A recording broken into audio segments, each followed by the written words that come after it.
तो क्या ऊपर से भारत कैसा दिखता है आपको? सारे जहां से अच्छा। बहती रहे तेरी गंगा, ऊंचा हो इतना इतना बुलंद हो, तारों को छूमे तिरंगा। माँ से है माटी, माँ से है माथा, माथे पे माटी सजा के चले।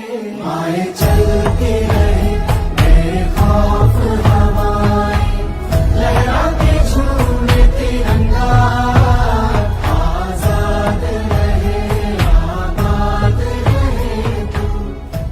এখন সপোনৰ দেশ, এখন বৈচিত্ৰ্যৰ দেশ, এখন দেশ যাক আমি গৌৰৱৰে নিজৰ ঘৰ বুলি কওঁ। আৰু আমি যাক নিজৰ ঘৰ বুলি কওঁ তাক সুৰক্ষিত কৰি ৰখাটো আমাৰ দায়িত্ব। কাৰণ সুৰক্ষা কেৱল এখন ঠাই পহৰা দিয়া কথা নহয়। সুৰক্ষা মানে মানুহৰ জীৱন, সপোন আৰু ভৱিষ্যতক সুৰক্ষিত কৰি ৰখা। আবিদ মেনপাৱাৰ চাৰ্ভিচেছৰ বাবে নিৰাপত্তা কেৱল এটা কৰ্ম নহয়, ই আমাৰ দায়িত্ব, যাতে আপুনি মনোযোগ দিব পাৰে আপোনাৰ বাবে আটাইতকৈ গুৰুত্বপূৰ্ণ কথাবোৰত। আপুনি যেতিয়া নিশ্চিন্তে শুই থাকে, আমি তেতিয়া সজাগ হৈ থাকো। এই স্বাধীনতা দিৱসত আহক আমি সুৰক্ষিত কৰি ৰাখো আমি নিজৰ বুলি কোৱা এই ভাৰতক। माथे पे माटी सजा के चले। माए चलती रहे